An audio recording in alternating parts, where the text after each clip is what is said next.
मशाणी को शव नहीं दाह करने को जाइथिबा बेले घटिला बड़ अघटन।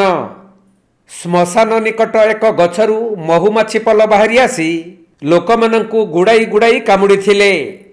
शेषरे एपरी परिस्थिति हैला जे मशाणी रे शव छाड़ी देई लोकमाने दौड़िले घरकू। एपरी अभावनीय घटना घटिछि कोरापुट जिला आंध्र सीमांतवर्ती पाटांगी ब्लॉक लाउडी ग्राम रे। महुमाछी आक्रमणर शिकार होइथिबा लोकमाने मेडिकल रे चिकित्सित होइछन्ति। मिलिथिबा सूचना अनुसार लाउडी ग्रामर वरिष्ठ नागरिक समिका खरांक मृत्यु हेबा परे तांक संपर्कीय बंधु बांधव माने शेष दर्शन पई आसीथिले। एहा परे समिका खरांक मृतदेह को मशाणी को निया जाई काठ सज करा जाउथिला।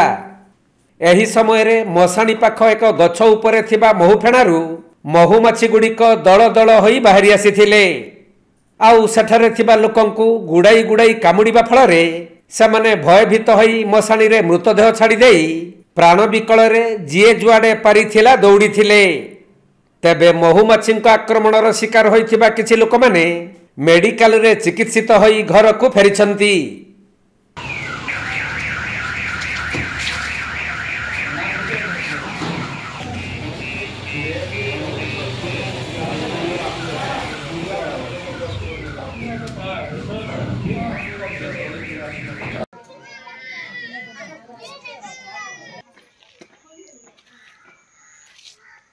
कोरापुट जिला लक्ष्मीपुर संजय कुमार पाणी रिपोर्ट कोणार्क लाइव।